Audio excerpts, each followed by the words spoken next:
Hi friends, welcome to my channel. ఈరోజు నేను గోంగూర పప్పు చేస్తున్నాను. దానికి నేను ఒక గ్లాస్ పప్పు తీసుకున్నాను, ఒక కట్ట గోంగూర, కొంచెం కొత్తిమీర, 3 టమాటాలు, ఒక ఉల్లిపాయ, పచ్చిమిరపకాయలు. ముందుగా అయితే మనం కుక్కర్లో పప్పు వేసుకొని నీట్గా కడుక్కోవాలి.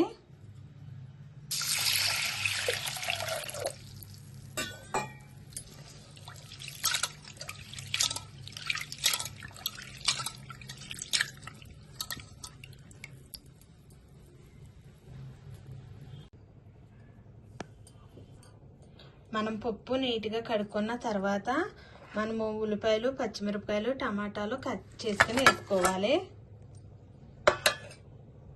అలాగే గోంగూర కూడా నీట్గా కడుక్కోవాలి. అందులోనే కొంచెం కట్ చేసిన కొత్తిమీర కూడా వేసాను. ఇప్పుడు ఇది కూడా మనం కుక్కర్లో వేసుకోవాలి.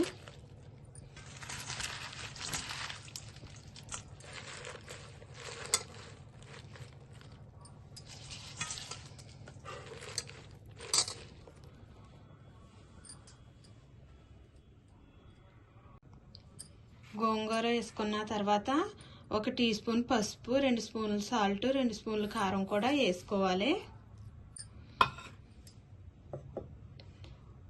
2 గ్లాసులు వాటర్ వేసుకోవాలి.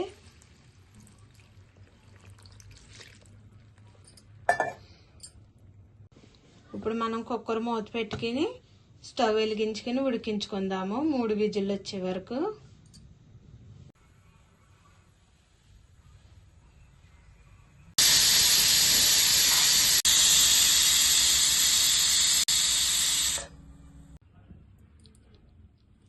పప్పు గోంగూర అయితే ఇలాగ చక్కగా ఉడికిపోయింది, చక్కగా ఉడికింది. ఇప్పుడు మనం రుబ్బుకోవాలి. దీన్ని పప్పు గుర్తుతో మెత్తగా రుబ్బుకోవాలి. పప్పు గోంగూర కలిసిలాగా రుబ్బుకోవాలి.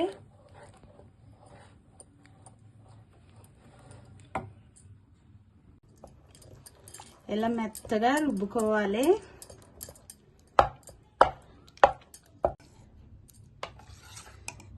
ఇలా రుబ్బుకోవాలి. ఇప్పుడు మనం తాలింపు పెట్టుకుందాము.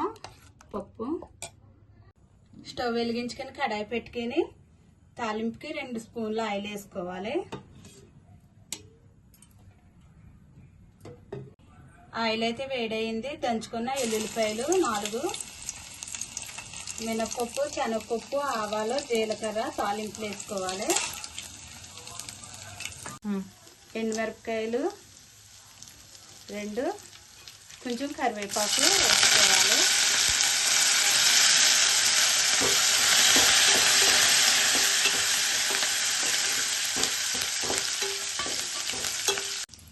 కొంచెం ఇంగువ కూడా వేసుకోవాలి.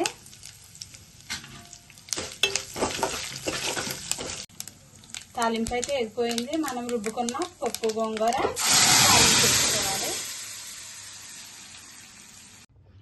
పప్పు గోంగూర అయితే ఈ విధంగా రెడీ చేసుకోవాలి ఫ్రెండ్స్. నేనైతే ఇలాగే చేస్తాను. చాలా టేస్ట్గా ఉంటుంది, చాలా బాగుంటుంది. మీరు కూడా నచ్చితే ట్రై చేయండి. నచ్చితే లైక్ చేయండి, షేర్ చేయండి, సబ్స్క్రైబ్ చేయండి ఫ్రెండ్స్. Bye friends.